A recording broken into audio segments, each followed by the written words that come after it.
I watched Ashley roll across the gymnasium floor in her wheelchair while 200 people stood frozen, staring at her like she'd just landed from Mars. The school dance was in full swing, colored lights spinning, music pounding, and she'd wheeled herself right into the center of the floor, hoping someone, anyone, would ask her to dance. Nobody moved. The music kept playing. Her friends sat on the bleachers, their eyes darting away when she looked up. That was the moment everything changed.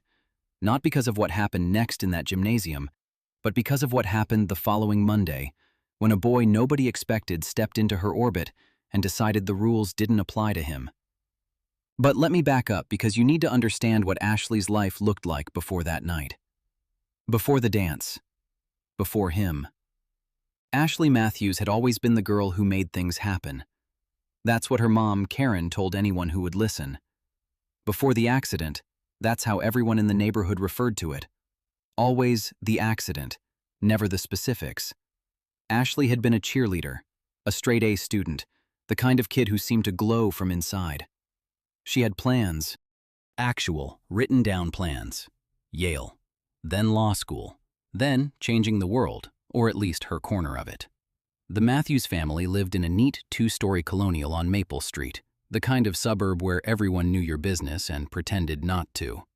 White picket fence, landscaped garden, a circular driveway that Karen kept obsessively clean. The accident happened on a Friday night in March, almost 8 months before that gymnastics dance. A drunk driver, a traffic light turning red, a Honda Civic wrapped around a utility pole. The driver walked away with a bruised collarbone. Ashley woke up in a hospital bed, unable to feel anything below her waist. The spine specialist used words like incomplete spinal cord injury and long-term rehabilitation. But what Ashley heard was, your life as you knew it is over. Her room at home had been converted into a ground-floor bedroom near the kitchen. The stairs had always been a problem anyway, Karen had said with that forced cheerfulness that made Ashley's teeth ache. They'd installed grab bars and widened the doorways. Everything was very practical, very accessible, very permanent. The coffee table in the living room had been removed to give her wheelchair clearance. The rug in the hallway, the Persian one that had been there since Ashley was born, had been rolled up and stored in the garage. Little changes that were supposed to make her life easier, but mostly just made her feel like a problem to be solved. School had been awkward. The first day back, everyone treated her like she might shatter if they looked at her too hard. By the second week, they'd stopped looking at all. She was still Ashley, same brain, same sense of humor, same test scores, but somehow she'd become invisible. Kids would talk around her in the hallway. Lunch tables would suddenly fill up just as she wheeled up. Her best friend Jennifer came to the house after school sometimes, and they'd laugh about homework and stupid TikToks, but the easy friendship they'd had felt fractured. There was always this moment, usually when Jennifer was leaving, where she'd pause at the door and say something like, "I wish I could stay longer," when the truth was probably that being around Ashley's new reality made her uncomfortable. The gymnasium dance had been Jennifer's idea. "It'll be fun," she'd said, sitting on the edge of Ashley's bed, swinging her legs. "Everyone's going. You should totally come." Ashley had wanted to say no. She'd known exactly how it would play out. The sympathetic glances, the careful distance people kept, the unspoken understanding that she didn't really belong there anymore. But her mom had overheard and gotten that determined look on her face, the same look she'd had when she was pushing for the bathroom renovations and the accessible van. "Of course you're going," Karen had said. "You're still a student. You're still part of this school." So, Ashley had gone. She'd worn a blue dress that still fit, a reminder of when she'd picked it out months ago for a different version of herself. She'd done her makeup carefully, trying to draw a line under that night and claim some version of normalcy. Her dad, Tom, had driven her there and squeezed her shoulder in that way he had lately. Gentle, careful, like she might break. "Have fun, sweetheart," he'd said, and she could see the worry in his eyes, the question he never asked out loud. What if nobody dances with her? The gymnasium smelled like floor wax and humidity. The decorating committee had done that thing where they'd draped fabric from the ceiling and hung string lights. It was cheerful and desperate, trying too hard to transform the space into something magical. Ashley had wheeled herself through the doors and immediately felt the shift in the room's energy. That moment when people notice you and decide how to feel about it. Pity was the usual choice. Tonight had been no exception. She'd stayed near the wall for a while, watching couples shuffle across the floor, watching groups of girls huddle and laugh. Her phone was in her lap, and she'd scrolled through Instagram to give herself something to do besides sit there and feel the weight of everyone's careful avoidance. Around 9 o'clock, she'd made the decision. She was going to wheel herself to the center of the floor. Not to sit and wait, not to hover on the periphery. She was going to claim space, even if nobody else wanted to share it. That's when everything stopped. The music kept playing, but time seemed to pause. She was there, alone in the middle of the gymnasium floor, her wheelchair making a small circle as she tried to act like she meant to be exactly where she was. Around her, people exchanged glances. Nobody moved toward her. Nobody moved at all. She was about to wheel herself back to safety when she heard footsteps. Not running, not hesitant, just a boy, walking straight across the gymnasium floor with the kind of confidence that suggested he didn't realize everyone was watching. His name was Marcus Chen. He was a junior, which meant he was invisible to most of the freshman class under normal circumstances. But there was nothing normal about what happened next. "Hey," he said, stopping in front of her wheelchair. He was tall, with dark eyes and an easy smile that didn't look forced or pitying. "Want to dance?" Ashley had stared at him for a second, certain she'd misheard. "What?" "Dance," Marcus repeated. "With me. Unless you'd rather just sit here and make everyone uncomfortable, which, fair play, you're doing an amazing job of." That made her laugh. Actually laugh. A real laugh that came from somewhere genuine. "How would that even work?" she asked, and she meant it practically. "How did you dance in a wheelchair? How did you move to music when half your body didn't cooperate?" Marcus stepped closer and extended his hand. "I guess we'll figure it out," he said. "You in?" The gymnasium had gone quiet. The entire school was watching. She could feel their eyes, their confusion, their judgment. But something in Marcus's face, the complete absence of pity, the straightforward expectation that she would say yes because why wouldn't she, made her believe that maybe the rules were different for him. Maybe he'd decided that they were. Ashley reached out and took his hand. His hand was warm in mine. We stood there for maybe 3 seconds, an eternity in a gymnasium full of staring eyes, and then he moved. Not away from me, toward me. He placed his other hand gently on the armrest of my wheelchair, and without asking, without waiting for permission, he started to move with me. Not a traditional dance, something better. His feet moved in slow circles, creating a rhythm that didn't require my legs to work, and suddenly the music made sense in a way it never had before. Around us, the silence broke. Someone started clapping, then another person, then more. By the time the song ended, half the gymnasium was watching like they'd just witnessed something they'd never forget. Marcus stepped back, that same easy smile on his face, like he hadn't just rewritten the rules for everyone watching. "Thanks for the dance," he said, and walked back to his friends like he'd done the most normal thing in the world. That was 8 months ago. 8 months of Marcus Chen becoming the most important person in my life, and then becoming the reason my life nearly fell apart. The thing about Marcus was that he made everything feel possible. Not in a toxic fantasy way, in a quiet, concrete way. After that night, he started sitting with me at lunch. Then he was picking me up for school. Then he was introducing me to his friends like I'd always been part of the group. He didn't treat me like I was broken. He treated me like I was Ashley, the same Ashley I'd been before the accident, just in a different body. My mom loved him. My dad trusted him. Jennifer, my best friend, watched the whole thing unfold with something like wonder. "He's actually good," she'd said once, sitting on my bed while we watched Marcus help my dad fix the porch ramp. Like, genuinely good, not just nice to disabled girl good. I'd believed her. I'd believed all of it. I'd believed him when he said he loved me. I'd believed him when he promised that nothing would change, that we were forever, that he'd never leave me. I'd believed him when he said he was going to take me to senior prom, that we'd go to college together, that we had our whole lives planned out. I was 17 years old and completely, utterly certain that Marcus Chen was my person. Then, 3 weeks ago, I found out the truth. It started with a small thing. Marcus had left his jacket at my house after we'd watched a movie on the couch. My mom was doing laundry, and she pulled it out to ask him if it needed to be washed. He wasn't there to answer, he had football practice, so I told her I'd wash it. It was a gray North Face jacket, the one he wore almost every day. I stuck my hand in the pockets to check for tissues or whatever, and I found a folded piece of paper. Just one sheet. My stomach dropped the second I unfolded it, even before I read a single word. It was a screenshot, a conversation, between Marcus and someone with the username at Brooke the Hottie. The conversation was 6 months long. 6 months of Marcus telling this girl, Brooke Patterson, a junior at our school, that he loved her, that he couldn't stop thinking about her, that Ashley was just something he was doing, and that Brooke was who he actually wanted. The most recent message was from 3 days ago. "I miss you so much," Marcus had written. "I hate that I have to keep pretending. She makes it so easy, though. She's so grateful for any attention. She doesn't even realize what's happening."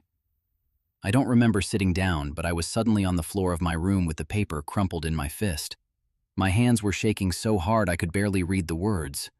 Every single message was a lie. Every kiss was a performance. Every time he'd held my hand and told me I was beautiful, he'd been thinking about Brooke Patterson. The whole thing, 8 months of my life, was a lie designed to make me feel less alone while he was laughing about it with someone else. I didn't call him. I didn't text him. I didn't even think about confronting him that day. I just sat there and felt my entire understanding of the past 8 months rewrite itself into something ugly and cruel. The way he'd looked at me during that first dance, I'd thought it was tenderness. Now I wondered if it was pity. The way my friends had reacted to us, had they known? Had they been watching this whole time? My mom had made him lasagna last week. My dad had told him he was proud of him, and he'd been laughing at us. At me.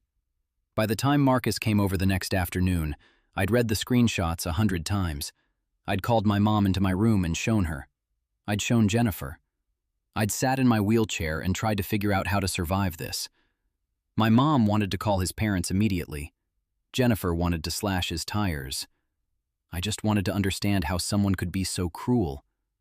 When he arrived, he came straight to my room like he always did, expecting to find me smiling. Instead, he found me holding the paper. The color drained from his face in real time. "Where did you get that?" he asked, and there was no warmth in his voice anymore. No performance, just panic. "Your jacket," I said quietly. "My mom was going to wash it." He moved toward me, and I felt my entire body go rigid. "Ashley, listen. Don't." My voice was so steady it surprised me. "Don't lie to me again. Just don't." "It's not what it looks like," he said, and then he actually tried to explain it. He said Brooke had been pressuring him. He said he'd only written those things because he was confused. He said he loved me and that everything between us was real. He actually stood there and tried to convince me that 6 months of messages saying I was a pity project were somehow not the truth of what he actually thought. Like I was stupid. Like I wouldn't believe my own eyes. "Get out," I said. "Ashley, get out of my house."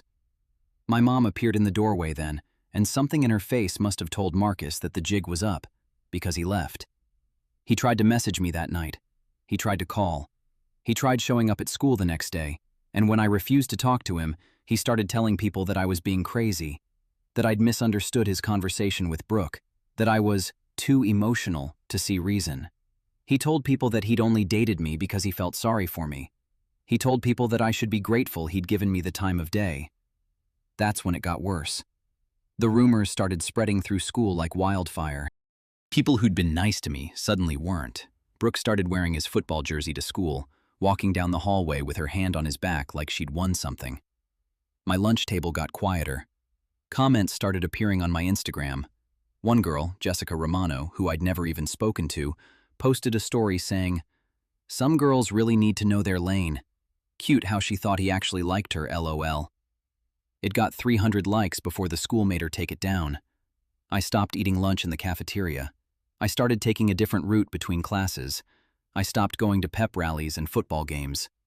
I was shrinking, pulling inward, becoming exactly what Marcus had said I was, grateful for scraps of attention, unable to see what was happening in front of me. And the worst part was that I could feel myself believing it. Maybe I was too emotional. Maybe I had misunderstood. Maybe I was the problem. That's when everything changed. Again. It was a Tuesday morning, 3 days before senior prom, and I was in the bathroom getting ready for school when my phone buzzed. It was a notification from Instagram. Someone had tagged me in a post. I opened it with dread, expecting another mean comment, another story making fun of me. Instead, I found a video. It was 2 minutes long. It showed Marcus in the locker room after practice, surrounded by his football friends. The video was being streamed on Instagram Live, and I could see the timestamps showing it had been going on for 45 minutes. Marcus was sitting on a bench, and he was talking about me, about us, about how easy it had been to manipulate me, how grateful I'd been for any attention, how he'd been cheating on me the entire time because, why not? She's stuck in a wheelchair. What's she gonna do? His teammates were laughing. One of them said something about how brave Marcus was for dating me out of pity. Marcus laughed and said, "Bro, I wasn't being brave. I was just bored. She was an easy way to look like a good guy without actually being one." The video had been recorded by someone named Tyler Chen, Marcus's cousin. Someone I'd met at a school event and had been nothing but kind to. Tyler, who'd watched Marcus make fun of me while his teammates cheered him on, had decided to record it and post it to his own Instagram story. Within 20 minutes, it had been shared 500 times. By the time I got to school, everyone had seen it. The shift was immediate. The same people who'd been avoiding me suddenly wanted to talk to me. The same girls who'd liked Jessica Romano's mean comment were now unfollowing Marcus. His friends started distancing themselves. By lunch, there was a petition going around demanding that he be kicked off the football team. By the end of the day, Principal Davidson had called him into her office. By Wednesday, the school had suspended him pending an investigation into creating a hostile environment and harassment of a fellow student. But here's the thing about being the victim of something public. Everyone becomes invested in your pain. Everyone wants to be part of the story. Everyone wants to prove they're on the right side of it. And suddenly, I was the girl that Marcus Chen had humiliated. I was the inspiration. I was the brave girl in the wheelchair who'd survived betrayal. My story was everywhere, and I hated every second of it. Teachers started treating me differently. Not unkindly, but with this careful sympathy that felt suffocating. Students who'd never spoken to me before wanted to be my friend. People who'd been cruel suddenly wanted to apologize, to prove they'd never been part of the problem. The school organized an assembly about bullying and cyberbullying, and they asked me to speak. I said no. They asked again. I said no again. They asked a third time, and my mom convinced me it would be empowering. I stood in front of 800 students and tried to talk about what had happened. Halfway through, I started crying, and the entire gymnasium went quiet. I could feel their eyes on me, that same feeling from prom night, but worse this time. I wasn't inspiring. I wasn't brave. I was just a girl in a wheelchair who'd been stupid enough to trust the wrong person, and now everyone got to watch me fall apart about it. After the assembly, I locked myself in my room for 2 days. I didn't go to school. I didn't answer texts. I just lay in bed and felt the weight of all that attention pressing down on me. My mom tried to comfort me. Jennifer tried to make me laugh. My dad brought me food and sat quietly while I ignored it. Nothing helped. The damage was done. My vulnerability was public property now, and I couldn't get it back. Then I got a call. It was from someone I hadn't expected to hear from, Brooke Patterson. "I'm so sorry," she said immediately, and she sounded like she meant it. "I had no idea he was saying those things about you. I swear to God I didn't know any of it." "Why are you calling me?" I asked coldly. "Because I want you to know that I broke up with him, like, immediately, the second I saw that video." She paused. "And because I think you should know something else, about Marcus, about what he's done before." That's when she told me. Marcus had done this before. 2 years ago with a girl named Sarah who'd transferred schools because of it. The year before that with a girl named Emma. He had a pattern. He found girls who were lonely or isolated or dealing with something difficult. He made them feel special, and then he exploited them publicly. The difference was that no one had recorded him before. No one had exposed him. Sarah and Emma had just suffered quietly, and he'd moved on to the next girl. I felt something shift inside me then. Not forgiveness, not healing, just clarity. This wasn't about me being stupid or too grateful or too emotional. This was about Marcus being a predator. This was about him choosing targets he thought wouldn't fight back. And this was about the fact that he'd been right until he wasn't. The day of the school board hearing, I showed up in my nicest clothes. My mom drove me. My dad came with us. Jennifer sat next to me in the waiting area. Marcus was there with his parents. His father looked angry. His mother looked ashamed. Marcus looked terrified. That was satisfying in a way I didn't expect. The hearing was held in a small conference room. The school board listened to my statement. They listened to a statement from Tyler Chen, Marcus's own cousin, explaining why he'd recorded and shared the video. They listened to statements from Brooke and Sarah and Emma, who'd driven back from her new school specifically to testify. They watched the video. They read the messages. They listened to my parents speak about the impact this had had on me, on our family, on my mental health and my recovery. Marcus's lawyer, his parents had hired an actual lawyer, tried to argue that he was just a kid making mistakes, that he'd been confused, that he deserved a second chance, that the publicity had already been punishment enough. I listened to all of it, and then I asked if I could say something else. The board said yes. I looked directly at Marcus. "You didn't do this to me because I'm in a wheelchair," I said, my voice steady and clear. "You did this because you're a coward. You did this because you knew I had something you didn't, resilience. You did this because you were jealous of the fact that I could survive something that would destroy you, and you thought you could use that against me. But here's the thing you didn't understand. Surviving is what I do. It's literally all I've been doing for 8 months. So you picked the wrong target." The room was silent. Even Marcus's lawyer wasn't moving. "I hope you get help," I continued. "I hope you actually become a better person. But that's not my job. My job is to live my life. And I'm going to do that. Without you. Without your apology. Without your redemption. You don't get to be part of my story anymore." The school board voted unanimously to expel Marcus. His parents appealed, but the decision held. He transferred to a private school across town, and I never had to see him again.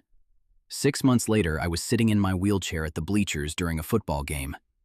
Not because I wanted to watch football, I didn't, but because Jennifer had convinced me to come, and because I wanted to prove to myself that I could be in public without feeling like everyone was staring at me.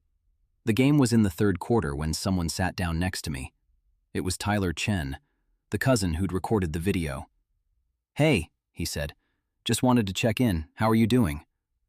"I'm good," I said, and I realized that I meant it.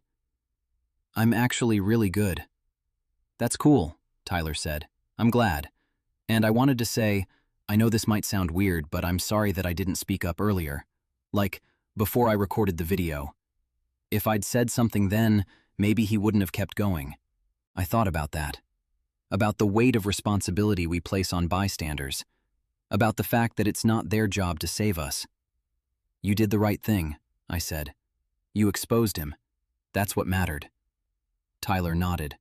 We sat in silence for a moment watching the game. Then he said something that surprised me. He's actually failing most of his classes at his new school. His mom told my mom. I guess without the football team and without having someone to manipulate, he doesn't really know how to function. I didn't feel happy about that, but I felt something like justice. Not revenge, not cruelty, just the natural consequence of his choices. He'd built his entire identity on being good at hurting people, and without access to vulnerable people to hurt, he was nothing. That's sad, I said, and I meant it. 2 weeks after that game, I got an email. It was from the principal of the private school Marcus had transferred to. She was writing to inform me that Marcus had made a formal apology, which he wanted me to read. His letter was carefully worded, probably written with his lawyer's input. It said that he was sorry, that he'd been wrong, that he hoped I could forgive him someday, that he was getting therapy and working to become a better person. I read it once. Then I deleted it. I didn't need his apology. I'd already forgiven him, not because he deserved it, but because holding on to anger was too exhausting. I had better things to do. I had college applications to finish. I had a life to build. I had friends who loved me and a family who supported me. I had myself, and that was finally enough. Senior prom came, and Jennifer convinced me to go. Not with a date, I wasn't ready for that, and I didn't need to be. I went with a group of friends, and I wore a dress that made me feel beautiful, and I danced. Not the way Marcus and I had danced that first night, but in my own way, with people who actually valued me. And when the slow song came and couples paired off, I didn't feel the sting of being left alone. I felt free. The day I graduated, my mom cried. My dad took a million pictures. Jennifer hugged me so tight I couldn't breathe.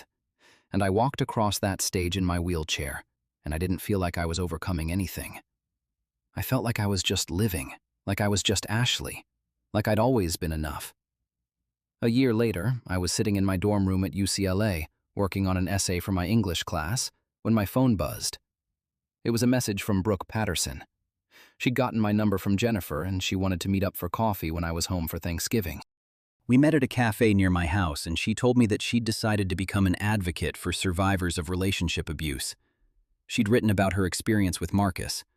She'd been contacted by a local news station. She was thinking about going into psychology so she could help other people who'd been manipulated the way we had. "He did this to me too," she said. "Not the public part, but the lying.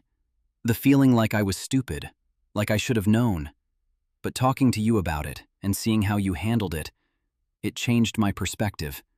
You didn't let him win." I thought about that word, win. What did it mean to win against someone like Marcus? It wasn't about hurting him back. It wasn't about making sure he suffered. It was about refusing to let his cruelty define who you were. It was about taking the worst thing he'd done and turning it into something that made you stronger instead of weaker. That night, I sat on my childhood bed, the one that had been moved to the ground floor after my accident, the one that had become my entire world for a while. And I thought about the girl who'd wheeled herself to the center of the gymnasium that night, hoping someone would dance with her. She'd gotten her dance. She'd also gotten heartbreak and humiliation and public devastation. But she'd also gotten clarity. She'd gotten her voice back.